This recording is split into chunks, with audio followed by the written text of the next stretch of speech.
Bikin Mr. Q itu cuti sementara ini, apa karena sudah bersatunya Ahokers dan anak abah dalam tubuh Pramono anu? Sampai Mr. Q cuti ini pasti ada kegentingan nih kan? Iya. Atau gimana apa nih? itu? Apa Anies yang bikin Mr. Q ini resah? Iya, saya melihat bahwa memang pada realitanya program pemerintah itu baru berjalan secara optimal kalau ada dukungan dari daerah. Memang realita pemerintahan kita kan seperti itu, bahwa program-program pemerintah di tingkat pusat kalau nggak didukung oleh pemerintah daerah, entah itu pemerintah provinsi, entah pemerintah kabupaten kota, bisa nggak jalan. Dan sudah pernah kejadian kan? Dialami oleh Pak Jokowi yang kita tahu semua bagaimana program pemerintah pusat pada waktu itu menyelenggarakan Piala Dunia U20, ya batal, gagal. Karena kepala daerahnya di Jawa Tengah dan di Jawa Timur itu Bali. Ya mundur atau menolak. Jawa Tengah dan Bali. Sorry, Jawa Tengah dan Bali. Jawa Timur kan Mohon maaf. Bukoviva, masa ada nyalain Bukoviva? Enggak ini. Sengaja biar nanti dikoreksi. Ya. Biar tambah mengingatkan, Bali Pak. Oh iya Bali. Itu pernah batal program pemerintah pusat itu karena penolakan dari pemerintah di tingkat daerah. Jadi menurut saya apa yang disampaikan oleh Pak Prabowo ketika menyatakan dukungannya kepada Lutfi dan Yasin di Jawa Tengah itu sesuatu yang real, sesuatu yang nyata. Gitu loh. Nah, apa yang dilakukan oleh Pak Prabowo itu kan mengirim pesan kepada pendukung beliau bahwa kalau memang ingin program-program Pak Prabowo ya yang sudah kita dengar, sudah kita kenal, mulai dari makan bergizi gratis, swasembada pangan, swasembada energi, 3 juta rumah, pertumbuhan ekonomi 8%, dan seterusnya itu, kalau mau berjalan dengan optimal ya harus didukung oleh pemerintah daerah, pemerintah provinsi. Nah, pemerintah provinsi perannya besar dalam menyukseskan program-program yang dilakukan oleh Pak Prabowo sebagai presiden. Makanya Pak Prabowo menyatakan bahwa ya kira-kira dukunglah Lutfi dan Yasin supaya terjadi sinkronisasi pemerintahan di tingkat pusat dan di tingkat daerah. Begitu. Berarti PDI ini bukan koalisi dong? Kata kalau kesimpulan terakhir kita di sini, PDI adalah bagian dari pemerintahan. Kalau kata Mr. Q, Setelah kita pelejetin ini kan. dan dikuatkan oleh Prof. Didi Jerabini menanyakan Pak BG itu PDI atau enggak, sama kayak menanyakan Pak Mahfud orang Madura atau tidak katanya. Jadi posisinya PDI Perjuangan ini kalau dilihat dari posisi Bu Mega adalah bagian dari pemerintahan. Tapi kalau dari langkah-langkah politiknya, terutama dalam pilkada, ini berada pada posisi oposisi. Gitu. Ya kan memang pernah terjadi juga beberapa kasus di mana ada partai politik menjadi bagian dari kabinet, tapi dalam kebijakan-kebijakan pemerintah melakukan penolakan-penolakan. Tapi Mbak Bukannya di beberapa provinsi juga banyak Kim yang mendukung calon-calon lain gitu. Di Jawa Timur PKB punya calon sendiri. Ya memang ada dinamika. Di Jawa di mana ya, Banten misalnya. Ya, memang ada dinamika. Tetapi kita kan bukan hanya bicara bicara mengenai daerah-daerah secara umum begitu ya, tapi juga bicara daerah-daerah secara khusus. Nah, kita tahu bahwa Jakarta dan Jawa Tengah ini sangat-sangat strategis. Kalau kita bicara Jakarta sampai hari ini ada penegasan tuh dari Menteri Hukum HAM bahwa masih ibu kota statusnya. Jadi sebetulnya ini ada koreksi juga. Selama ini kan kita udah kadung menyebut daerah khusus Jakarta. Daerah konglomerasi bukan DKI lagi ya. Konglomerasi DKJ ya. DKJ hari ini masih daerah khusus ibu kota sebelum keluar Kepres untuk betul-betul pindah ke mana? Nusantara. Ke IKN Nusantara gitu. Jadi kalau kita bicara pemerintahan di Jakarta, ya kita bicara mengenai ibu kota, dan kita tahu bahwa ibu kota Jakarta ini memang merupakan pintu masuk bagi dinamika politik nasional gitu. Jadi Mas Pram ini kalau menang ya, dan dengan dukungan Anies Baswedan, kita sudah lihat gambarnya, fotonya ketawa-ketawa, itu kan sinyal sebetulnya. Ya sebetulnya pada hari ini kita bukan cuma sekedar membicarakan mengenai Pilkada Jakarta, teman-teman pemirsa ya. Ini kita sedang melihat proyeksi Pilpres 2024. Kalau Mas Pram menang, maka calon lawannya Prabowo dan Gibran 2029 itu sudah ada. Namanya Pramono dan Anies. Atau Anies dan Pramono. Iya. Bagi PDI Perjuangan, bagi Ibu Mega, beliau ini sekarang sedang mencari jago untuk 2029 dan jago untuk mendongkrak suaranya PDI Perjuangan. Dan itu jagonya ada 2. Pertama ini di Jakarta, yang kedua di Jawa Tengah. Gitu. Jakarta karena memang pusat perhatian masyarakat, pusat perhatian media di Jawa Tengah. Track record-nya sudah terjadi, sudah ada polanya. Pak Jokowi, Gubernur Jakarta, calon presiden dan menang. Anies Baswedan, Gubernur Jakarta, calon presiden dan kalah gitu ya. Saya nggak ngomong menang kalah ya di Pilpres ya, tetapi siapapun yang jadi Gubernur Jakarta potensial menjadi calon presiden 2029 yang akan datang. Nah, dalam konteks itulah kemudian ya maka ya Pram ini proyeksinya adalah calon presiden 2029 kalau nanti ternyata menang di Pilkada Jakarta gitu. Jawa Tengah merupakan basis PDI Perjuangan selama ini dan belajar dari pengalaman Pilpres 2024 juga sebetulnya adalah jalur menuju Pilpres juga. Lihat pengalaman Ganjar Pranowo. Jadi memang yang terjadi pada hari ini nanti coblosan tanggal 27 November khususnya untuk Jakarta dan Jawa Tengah itu bukan semata-mata pilkada, tetapi itu juga adalah proyeksi menuju Pilpres 2029 yang akan datang. Bukankah Ridwan Kamil juga punya peluang dan potensi yang sama untuk menantang Pak Prabowo dan Mas Gibran? Betul. Walaupun dalam konteks kerangka politik pada hari ini kan Ridwan Kamil itu proyeksinya bersama dengan Pak Prabowo. Bersama itu bisa dalam 2 konteks. Pertama nggak maju, ya karena ikut Pak Prabowo. Yang kedua, kalaupun maju, ya bersama dengan Pak Prabowo, gitu. Nah, tetap bisa aja Ridwan Kamil kemudian didukung oleh partai politik yang lain dan maju. Tapi kita kan bicara politik itu kan ada proyeksi jangka panjang, tapi juga ada dinamika jangka pendek, gitu. Per hari ini dengan patokan dinamika jangka pendek, situasi jangka pendek, ke depan itu tahun 2029 Ridwan Kamil bukan lawan bagi Pak Prabowo, gitu. Tetapi kalau Mas Pram, ya kemudian Anies, itu sudah lawan bagi Pak Prabowo. Ya, Anies memang ambisinya menuju pemilihan presiden. Dalam Pilpres 2024 sudah istilahnya putus betul dengan Pak Prabowo, ya. Lo dan gua N dengan angka 11 dari 100 itu, ya. Dan kalau kita bicara PDI Perjuangan, memang pada hari ini PDI Perjuangan kalau bicara pemerintahan dalam konteks kabinet, ya tidak ada menterinya. Pak BG itu kalau lihat dinamika yang terakhir, hemat saya, pada akhirnya kita bisa menyimpulkan dari luar ya, bahwa Pak BG itu bukan bagian dari PDI Perjuangan. Dari luar gimana? Anda kan luar dalam juga mengamati luar PDI Perjuangan. Iya kan. Kita kan bukan bagian dari PDI Perjuangan. Oh iya. Tidak bisa mengatakan bahwa tapi dalam kabinet.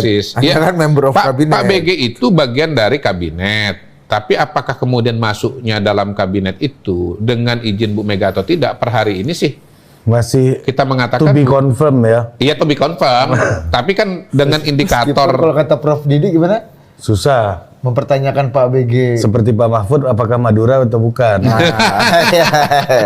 Tapi per hari ini dengan pertarungan yang ada ya, hemat saya Pak BG itu rupanya ya bukan dengan restu PDI Perjuangan atau dengan restu Ibu Mega untuk masuk ke dalam. Paling tidak kan begini. Mas Hasto atau Deddy Sitorus kan sudah menyatakan bahwa ya Pak BG itu bukan bagian dari PDI Perjuangan. Kalimatnya bukan kader.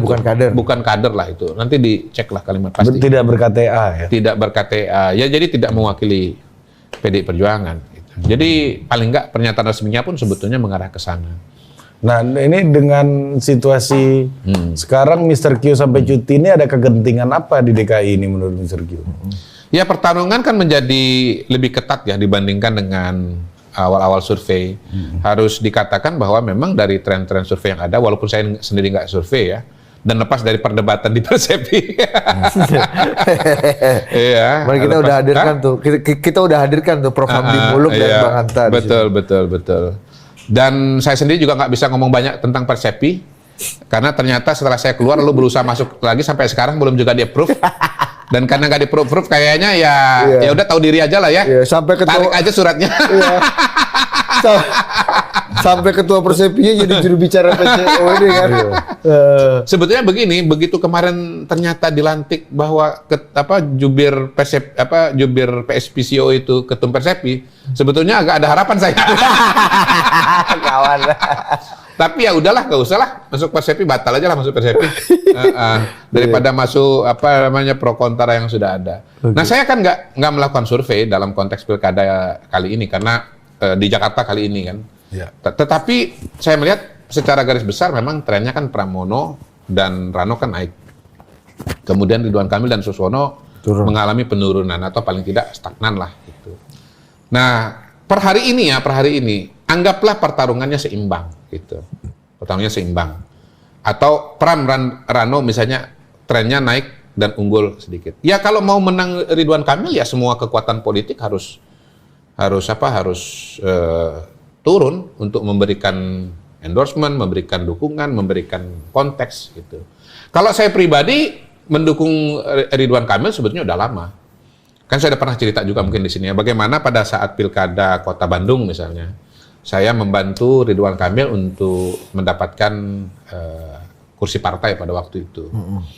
Dan akhirnya Ridwan Kamil berpasangan dengan Odet ya, almarhum Pak Odet, maju dan menang di Kota Bandung. Lalu kemudian waktu Pilkada Jawa Barat, saya juga membantu beliau.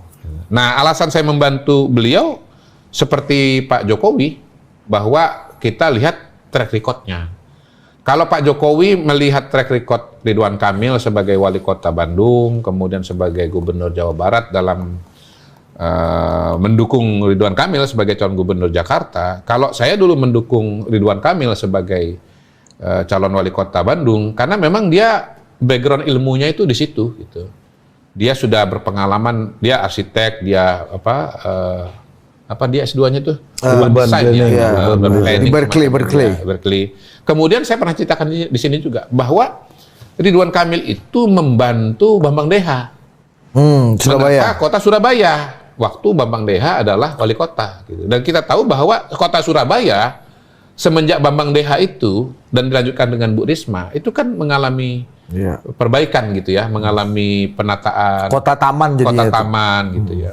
Nah, Mas Bambang Deha mengajak Bu Risma, Mas Bambang Deha wali kota, pelaksananya Bu Risma. Pada periode berikutnya Bambang Deha mengajak Bu Risma kan jadi wakilnya nih, kalau saya nggak salah ingat kan udah lama sekali. Nah, yang menjadi konsultannya Bambang Deha itu adalah Ridwan Kamil gitu. Jadi Ridwan Kamil ini kalau urusan kota itu udah panjang.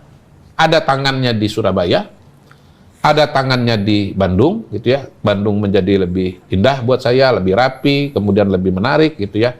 Trotoarnya asik ya kan, kemudian tamannya juga banyak. Maka kita bisa mengharapkan bahwa Ridwan Kamil itu dalam menata kota Jakarta sudah punya pengalaman dan referensi gitu loh. Kalau Mas Pram, oke, beliau pernah jadi Sekap, lalu pernah Sekap apa lagi ya? Pernah menteri yang lain nggak? Nggak, Seskap aja. Menteri Sekap aja ya? Seskap sama Sekjen PDI Perjuangan. Seskap dan Sekjen PDI Perjuangan. Wakil Ketua DPR. Dan Sekretaris Presiden. Sekretaris Presiden, kayak Pak Heru dulu. Oh, oke. Ya buat saya pengalaman Ridwan Kamil, kalau mau dia menata Jakarta, pengalaman dia sebagai mantan gubernur Jawa Barat, wali kota Bandung, dan pernah membantu Surabaya, itu lebih relevan dibandingkan dengan pengalaman Mas Pramono Anung sebagai sebagai Sekretaris Kabinet. Gitu. Harapan saya bahwa Ridwan Kamil akan lebih baik menata Jakarta itu kalau ada pada diri Ridwan Kamil ketimbang di Mas Pram. Kalau saya pribadi gitu ya. Nah, apalagi kalau kita lihat tadi dinamika politiknya, konstelasi politiknya, PDI Perjuangan berada di luar. Kemudian apalagi belakangan bahwa Mas Pram menyatakan akan melanjutkan Anies gitu ya. Anies dulu mengalahkan Ahok, Ahok dulu sebelumnya adalah kelanjutan Pak Jokowi, bersama Pak Jokowi gitu ya. Normalisasi sungai diubah jadi naturalisasi kan. Ya kan? Reklamasi ditolak dulu kan. Jadi ya artinya apa? Arahnya Mas Pram ini kan berbeda dengan Pak Prabowo, berbeda dengan Pak Jokowi. gitu. Jadi ya kita bisa mengatakan pada hari ini pembelahan politik Indonesia itu di satu sisi ada Prabowo dengan Jokowi, ya. Di sisi yang lain itu ada Ibu Mega, dan pada hari ini di Jakarta ditambah dengan Anies Baswedan gitu. Nah, sebetulnya ini kan dejavu kita Pilpres 2024. Gimana? Hah? Gimana? 2024. Kita waktu itu kan melihat bagaimana pencalonan Pak Prabowo sebetulnya ketika kita mencoblos calon presiden, kita itu nyoblos 2 kali. Nyoblos calon presidennya, nyoblos kingmakernya. Kalau nyoblos Prabowo, kita pilih Jokowi. Sebaliknya kalau kita dukung Jokowi, kita pilih Prabowo. Kalau kita pilih Ganjar, kita dukung Mega, dan sebaliknya.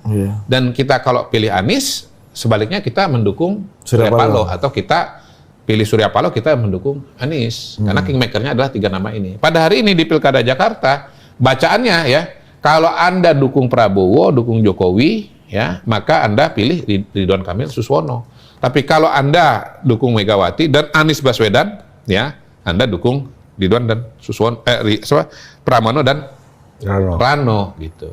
Dan per hari ini kan sudah jelas tuh, pendukungnya Anies Baswedan mengatakan, misalnya siapa tuh? Kalau Syahrin kan memang jubir, Tata Ujiati, anak Abah nggak jadi nyoblos semua, yang artinya kan golput. Anak Abah sudah milih Pramono dan Rano. Nah, saya lebih jauh lagi. Saya katakan ujungnya nanti 2029, kalau Pramono dan Rano menang, maka calon presidennya Pram, wakilnya mungkin Anies, atau sebaliknya, Anies calon presiden dan Pram adalah wakilnya gitu. Kalau Anda nggak mau Anies maju calon presiden, kalau Anda nggak mau ya Anies tampil lagi 2029, jangan pilih Pramono. Karena Pramono udah gantengnya dengan Anies gitu. Kalau Anda masih mau Prabowo calon presiden 2029, pilihlah Ridwan Kamil, jangan pilih Pramono dan Anies Baswedan gitu. Konstelasi sederhananya seperti itu. Gitu. Anyway begini, kalau menurut saya masuknya Anies itu justru bukan apa ya? Energi.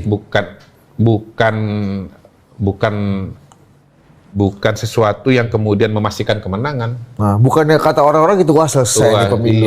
Iya. Setelah saya melihat Anies bahwa ini, timnya Pram dan Rano melihat bahwa tren kenaikan ini mau dikunci dengan memasukkan Anies gitu. Memasukkan Anies. Kalau saya melihat justru sebaliknya. Malah ini bisa jadi blunder.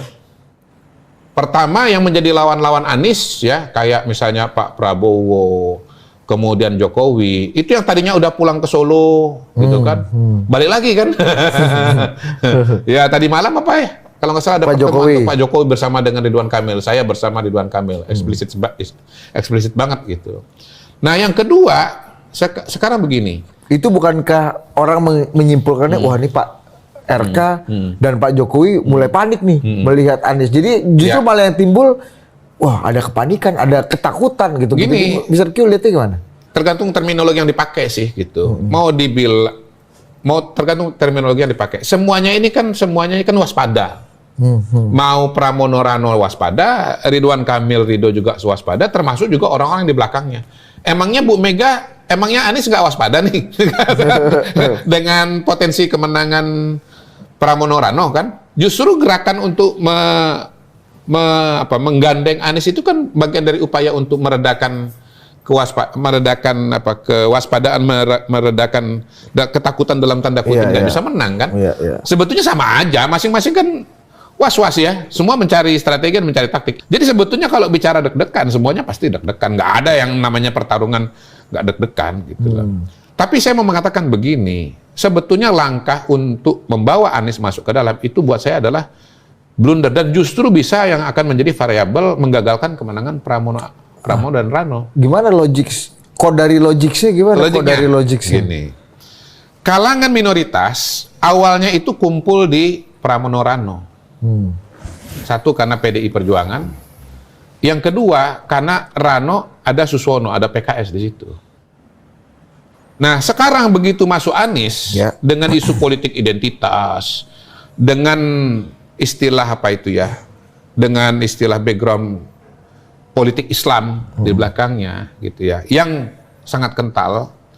Ya, maka kemudian justru kalangan minoritas ini bisa lari dari Pramono dan Rano. Mereka jadi mikir lagi. Apalagi tadi saya udah jelaskan bahwa dengan menangnya Pramono Rano, ke depan ini nanti koalisinya Pram dan Anies atau Anies dan Pram gitu. Gitu. Jadi kalau teman-teman minoritas ini ya, misalnya kalangan Kristiani dan Tionghoa misalnya ya. Ini kalau Pramono menang bersama dengan Anies, ini koalisi berlanjut ke depan. Anies akan punya panggung dan akan punya jalan. Gitu untuk maju ke depan gitu. Kalau kemarin-kemarin Anies mau maju tuh nggak bisa karena Bu Mega masih belum mau. Kalau nanti Pram menang dengan bantuan Anies, bisa jadi Bu Mega hatinya luluh. Oke juga nih. Aku buktikan loh Bu. Itu bukan berarti itu pembuktian bahwa Mas Anies ini nasionalis ya, karena udah mungkin dari kacamata Mas Anies begitu gitu. Tapi kan yang saya bahas ini kan bukan dari kacamatanya Bu Mega. Saya ini sedang membahas dari kacamatanya pemilih gitu. Teman-teman minoritas. Iya, minoritas. Mereka bersedia nggak Anies maju lagi tahun 2029? Mereka bersedia nggak bahwa ya Anies akan punya peluang untuk menantang Pak Prabowo dan katakanlah Mas Gibran gitu. Menurut saya itu akan membuat situasi menjadi berbeda justru. Jadi menurut Anda justru Mas Anies itu nggak ketemu sama kimianya natural votersnya PDI? Per hari gitu? ini ya secara alami menurut saya sih susah. Ya balik lagi ya, ini kan kembali one on one-nya diskusi kita mengenai politik Indonesia bahwa pemilih kita itu ada dua kategori, nasionalis dengan Islam kan begitu. Nah Mas Anies ini kan nama representasi kelompok yang politik Islam ini, terutama yang kental kan asosiasinya dengan waktu Pilkada Jakarta melawan Ahok, kemudian asosiasinya dengan Rizik Syihab. Iya. Nih, ya kita bisa lihat lah bahwa pemilihnya Anies itu memang notabene adalah Islam politik gitu lah. Nah, itu menurut saya akan membuat Anies itu menjadi dalam tanda kutip ya, hantu yang lebih seram dibandingkan dengan PKS. Hantu yang lebih seram dibandingkan dengan PKS. Ya, bagi kalangan minoritas. Nah, tapi ini berita di Mr. Q, saya buka fifa.co.id Selasa 19 November. FPI Jakarta resmi dukung Ridwan Kamil Suswono di Pilgub Jakarta 2024. DPD Front Pembela Islam secara resmi menyatakan dukungannya pada calon gubernur RK Suswono. Keputusannya diumumkan oleh surat keputusan bla-bla resmi nih. HRS Rizik Syihab ada dukung. Ya ini kan FPI DKI, Mr. Q kan apa bedanya sama HRS? Buat saya sih kalau bicara lebih simbol, bold dan lebih punya resistensi buat teman-teman minoritas dibanding sosok Mas Anies. Iya, per hari ini ya kalau kita bicara realita politik Indonesia, yang jelas-jelas pernah maju calon presiden dan mendapatkan dukungan suara itu ya Anies. Jadi kalau kita bicara representasi Islam politik atau politik Islam itu ya ada diri Anies gitu. Yang lain-lain mungkin iya, tetapi simbol terkuat, simbol paling besar adalah Anies Baswedan. Kanalisasinya di Mas Anies ya. Iya. Meskipun ada dukungan resmi organisasi. Betul. Nggak akan. Ya kita tidak menafikan juga bahwa PKS itu partai Islam. Tapi sekarang antara PKS dengan Anies, mana yang lebih merangkum atau lebih menyimbolkan politik Islam di Indonesia? Pasti Anies gitu. Apalagi kalau kita bicara sistem pemerintahan Indonesia sebagai presidensial ya, ke depan itu pasti orang akan berpikir calon presiden. Mohon maaf ya, antara Anies ikut PKS atau PKS ikut Anies? Nah, menurut saya sih PKS ikut Anies kemarin ya, karena melihat bahwa Anies itu simbol politik Islam tadi gitu. Bukan Anies kemudian ikut PKS, betul? Ya, jadi itu kan menunjukkan bagaimana figur Anies itu lebih besar daripada. Ya, kalau Anies ikut PKS berarti Anies sambil KTA PKS. Nah, itu dia.